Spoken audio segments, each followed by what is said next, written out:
A group of nasty cavemen from a rival tribe have kidnapped all of your surprisingly hot cave babes, and it's up to you, Joe and Mac, cavemen ninjas, to rescue them.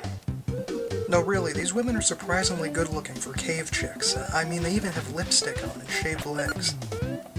Joe and Mac is a pretty standard Super Nintendo platform game where the titular cave ninjas use clubs, boomerangs, bones, and other weapons to fight rival cavemen, a host of dinosaurs, killer plants, and a bunch of other crazy, prehistoric baddies.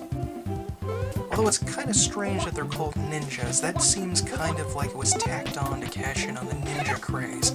Although they do have a crazy ninja flip, that's pretty much the only ninja thing about them. The game looks great and gives off a great, colorful, cheerful, primitive atmosphere. The music is not especially catchy, but is pleasant enough Cro-Mag beats. I like the game's art style, and Joe's almost anime-style spiky hair is pretty neat. I also love the way his face looks with his tongue hanging out when he rescues one of his tasty troglodyte trollops. How can you not love him when he does that?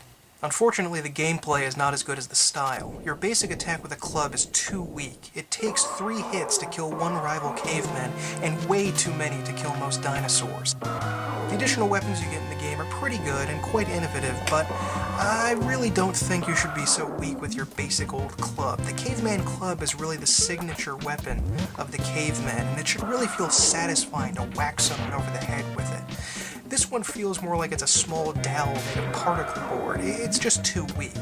The jumping is also poorly done. The normal jump feels like you're floating up a little too softly, like you're on the moon. But when you press up and jump, you do a high flip ninja jump, which would be fine, but sometimes you need to switch between regular jumping, flip jumping, and attacking upwards, which requires you to jump without pressing up, then press up and attack, and mixing them up all together, which sometimes you have to do, is too confusing and ridiculous.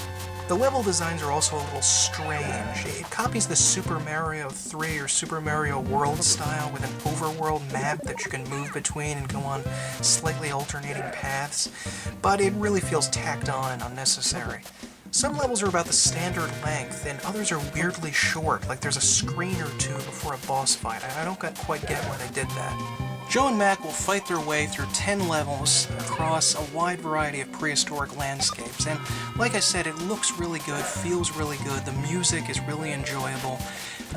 However, I can't really give the game more than a 2.5 out of 5. The game also features a cool 2-player mode where you can both go out and fight the game together, but it also includes a pretty neat 2-player competitive mode where, a la Battletoads for NES, you can fight one another and accidentally hit one another, and it adds an element of challenge to the game that I like.